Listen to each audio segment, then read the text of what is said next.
जय हिंद विद्यार्थी। Class 12th के आज हम आप लोग को बताएंगे अवयव का परिवर्त, है ना। क्या पढ़ेंगे? अवयव का परिवर्त, ट्रांसपोज ऑफ ए मैट्रिक्स। ठीक है, और सभी क्वेश्चन एनसीईआरटी के हैं। तो पहले थोड़ा सा हम लोग समझेंगे क्लास 12th के अवयव का परिवर्त। तो ठीक है, अवयव का परिवर्त, transpose of a matrix, transpose of a matrix यानी अवयव का परिवर्त। तो सबसे पहले हम लोग समझते हैं कि परिवर्त कहते किसको है। देखिए, परिवर्त यानी परिवर्तन, परिवर्तन मतलब बदलाव, मतलब चेंज, मतलब कोई सामान को हम ले गए और उसको रख के दूसरा सामान हम ले आंदी, तो इस तरह के चेंजिंग होते रहता है। लेकिन यहाँ पर थोड़ा सा हम लोग दूसरी तरह से पढ़ेंगे, गणितीय भाषा में। तो सबसे पहले परिभाषा पर गौर करिएगा, ध्यान से समझ लीजिएगा। परिभाषा, किसी अवयव की पंक्तियों, किसी अवयव की पंक्तियों तथा स्तंभ का परस्पर विनिमय, विनिमय को इंग्लिश में हम लोग कहते हैं इंटरचेंज, इंटरचेंज करने से प्राप्त होने वाला अवयव, अवयव का परिवर्त कहलाता है। अवयव का क्या कहलाता है? परिवर्त कहलाता है। तो देखिए, अवयव अगर पढ़ते हैं तो उसमें सबसे बड़ी चीज़ों को ध्यान में रखना है। सबसे बड़ी चीज़ क्या होता है? स्तंभ और पंक्ति, स्तंभ और पंक्ति होता है बहुत बड़ी चीज़। तो सबसे पहले हम लोग, ठीक है, अब यहाँ पर इस बात को ध्यान देना है, अवयव के परिवर्त को, अवयव के परिवर्त को, अवयव के परिवर्त को ए डैश या ए टी से सूचित किया जाता है, निरूपित किया जाता है। ठीक है ना। तो चलिए, जैसे में एक उदाहरण लेते हैं। जैसे मान लिया जाए कि ए बराबर ए आई जे, जहाँ एम गुने एन कोटि है। तो मान के चलिए कि ये अवयव है। तो अवयव को कोई भी, देखिए, कोई भी अवयव लिखते हैं तो अंग्रेजी के बड़े अक्षर ABCD द्वारा सूचित किया जाता है। ठीक है ना। और अवयव को लिखने के लिए बड़की कोष्ठ का उपयोग किया जाता है। और AIJ हमारा इसमें पंक्ति है और स्तंभ भी है। और एम गुने एन को कोटि कहते हैं, जहाँ एम जो हमारा है, एम को हम लोग कहते हैं पंक्ति और एन को स्तंभ। ठीक है ना। तो जब हम इसको ट्रांसपोज करते हैं ना, तो ए डैश लगाते हैं। क्या लगाते हैं बाबू? ए डैश। एकदम ध्यान से समझिएगा। ए है, इसमें डैश नहीं था, इसमें डैश लगा दिए, इक्वल टू, अब देखिए ए, तो ये जो आई जे था वो चेंज होकर के और क्या हो जाएगा? जे आई। ध्यान से समझिए, आई जे जो है वो हो गया जे आई, और यहाँ पर भी बदलेगा, एम गुने एन था, हो जाएगा एन गुने एम। कोई दिक्कत नहीं, दिक्कत होना चाहिए भाई। बाबू ध्यान से समझो, ए बराबर बड़की कोष्ठ छोटा आई जे, और यहाँ एम गुने एन था। तो हम पढ़ रहे हैं परिवर्त, तो कुछ चेंजिंग होना चाहिए ना, मज़ा खराब हो जाएगा। परिवर्त जब चेंजिंग यानी कि कहते हैं ना कि बदलाव होना चाहिए, और वो ही लिख देंगे तो बदलाव कैसे होगा? तो इसमें क्या है? ए, तो इसको बदलाव के लिए हम डैश लगा दिए। ए डैश बराबर ए है ए, आई जे था, जे को आगे आई के पीछे कर दिए, चेंज हो जाएगा। एम गुने एन था, एन गुने एम। ये तो थोड़ा सा थ्योरी में हो गया।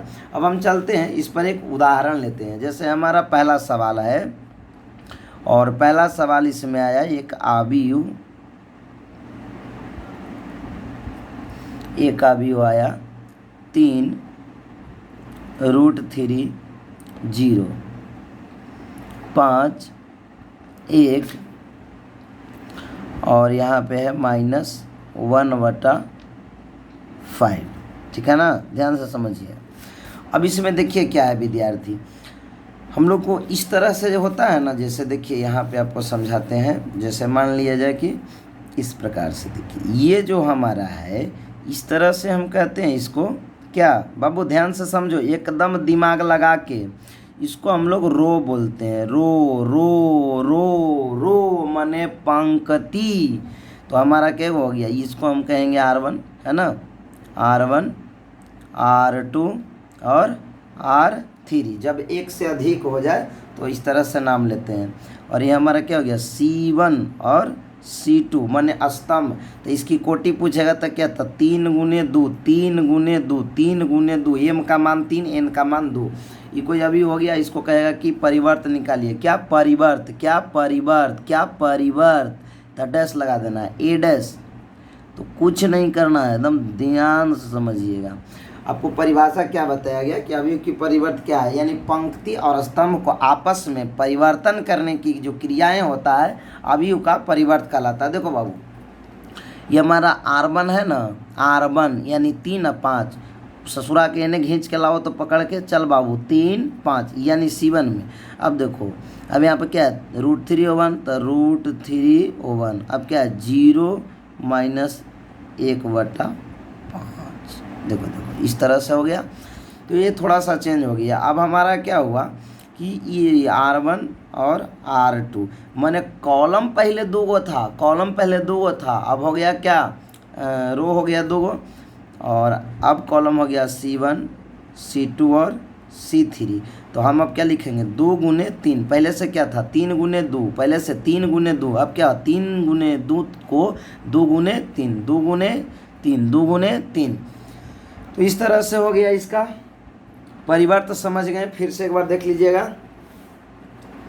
परिवर्त की परिभाषा, यदि किसी अवयव के पंक्ति तथा स्तंभ को परस्पर विनिमय मतलब इंटरचेंज करने से प्राप्त होने वाला अवयव का परिवर्त कहलाता है। अवयव के परिवर्त को ए डैश या ए टी से निरूपित किया जाता है।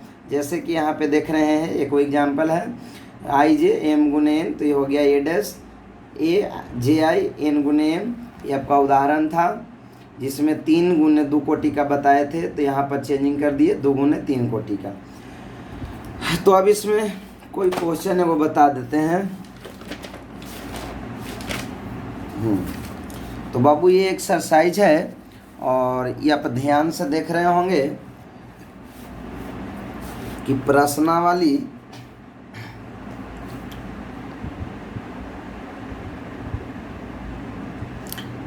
प्रश्नावली 3.3 ये VVI में है विद्यार्थी, कभी भी आपसे पूछा जा सकता है ना। तो पहला सवाल है कि निम्नलिखित अवयवों में से प्रत्येक का परिवर्त ज्ञात करें। तो पहला सवाल हम लोग देख लिए, प्रत्येक का परिवर्त ज्ञात करना है। तो सबसे पहली बात क्या है कि क्वेश्चन आपको दिया हुआ है, तो कोई भी अवयव रहता है उसको ABC से निरूपित किया जाता है। तो चलिए ठीक है, सबसे पहले हम लोग मान लेते हैं, माना कि A बराबर, क्योंकि आपका प्रश्न में जो है अवयव को ऐसा ही दे दिया है क्वेश्चन में, देखिए ABC कुछ नहीं लिखा है, तो इसको हम मान लेते हैं। माना कि A बराबर, ठीक है ना, क्या मान लिए A बराबर मान लिए, ठीक है। तो ये बराबर मान लिए, तो क्या है 5 1/2 और -1। इसको करना क्या है, तब परिवर्त करना है। क्या करना है, परिवर्त निकालना है। देखिए यहाँ पर लिख ले, निम्नलिखित अवयवों में से प्रत्येक का परिवर्त ज्ञात कीजिए। तो परिवर्त जैसा कि अभी हमने समझाया कि परिवर्त को किसी ट्रांसपोज के लिए यानी ए डैश लगा देना है। और इसके लिए देखिए बाबू, यह हमारा R1 हो गया, R2 और R3, तो कैसे लगा देना है 5 1/2 और -1 और -1। ये आपका हो गया, ये आपका था क्या R1 R2 और R3 और ये था C1, तो इसको कोटि बोलेंगे 3 गुने 1। और ये आपका हो गया केवल R1 और ये हो गया C1 और ये हो गया C2 और ये हो गया C3, तो इसको हम बोलेंगे 1 गुने 3 कोटि। ये क्या हो गया, कोटि हो गया, 1 गुने 3 कोटि। तो ठीक है, आपका पहला सवाल था। दूसरा प्रश्न तुरंत देख लीजिए बाबू, NCERT के साथ बुक रखना बहुत ज़रूरी है। देखिए दूसरा प्रश्न है, तो इसको पहले मान लेते हैं।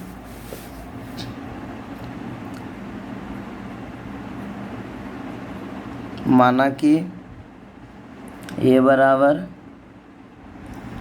1 -1 2 3 2 3। तो परिवर्त करने के लिए ये डैश लगा देते हैं। अब देखिए 1 -1 ईरो में न है, कॉलम में कर देंगे। चलो अब उधर, यानी कि ये जो है ये क्षैतिज रेखा में इसको उदाग्र कर देना है। अब क्या आपके पास 2 3 है, तो 2 3 2 3, यानी इसका कोटि था 2 × 2 और इसका भी कोटि 2 × 2। ये आपका आंसर हो, ठीक है ना।